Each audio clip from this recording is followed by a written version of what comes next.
আমাদের সংস্কৃতি, আমাদের সংস্কার সর্বদা থাকবে আমাদের সাথে। ভারতের মহান গ্রন্থ আর কাব্যের সম্পূর্ণ সংকলন। সাবস্ক্রাইব করুন তিলক।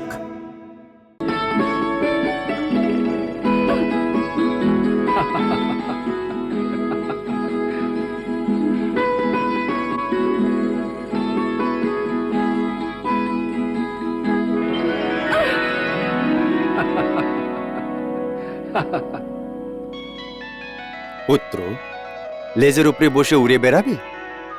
হ্যাঁ। আচ্ছা,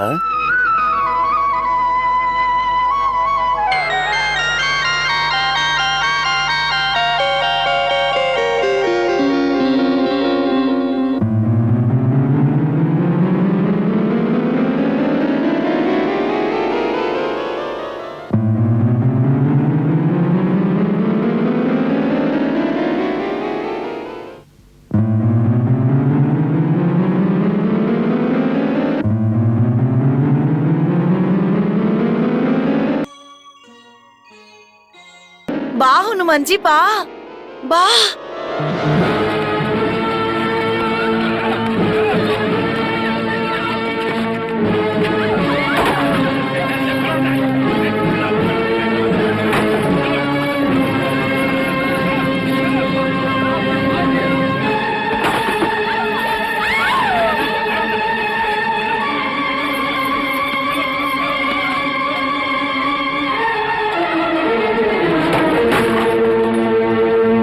সৈনিকরা, এই বস্তির লোকেরা বাসুদেব পাণ্ডুরকের আজ্ঞার অমান্য করেছে।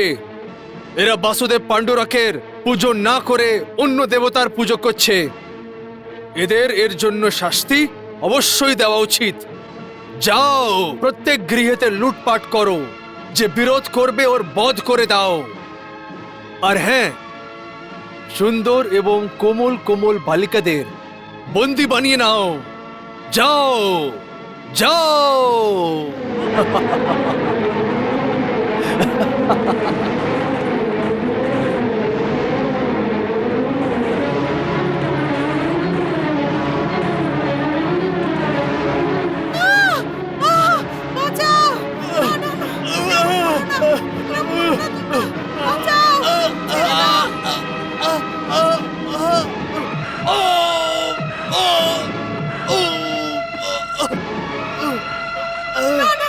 এরকম করো না।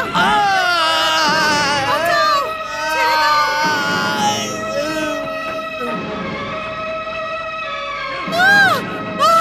বাঁচাও। না না না, এরকম করো না, এরকম করো না তোমরা। বাঁচাও, ছেড়ে দাও।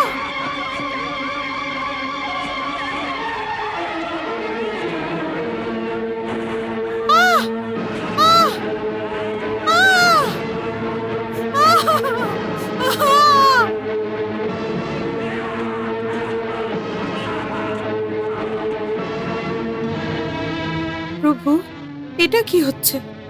রাজা পৌণ্ড্রক নিজেকে বাসুদেব মনে করে, নিজেকে ভগবান হওয়ার ঘোষণা করে, আর নিজেরই প্রজাদের ওপর এই জন্য অত্যাচার করে যে ওরা ওর আজ্ঞার বিরুদ্ধে শ্রীরাম এবং সীতামাতার পুজো করে। হ্যাঁ দেবী, আমি দেখছি, সব দেখছি। আর এটাও দেখছি যে ও কিভাবে ভগবানের উপরে যারা শ্রদ্ধা রাখে তাদের উপরে অত্যাচার করছে।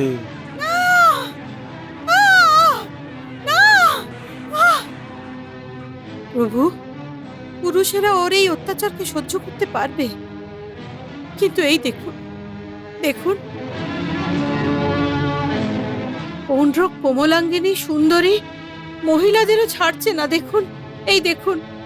আচ্ছা, ওই গরিব মেয়েটি এই পরীক্ষায় কি করে সফল হবে প্রভু? আমি মহিলাদের প্রতি আপনার সহানুভূতিকে বুঝতে পারছি দেবী, কিন্তু আপনি এই সম্বন্ধতে চিন্তা করবেন না।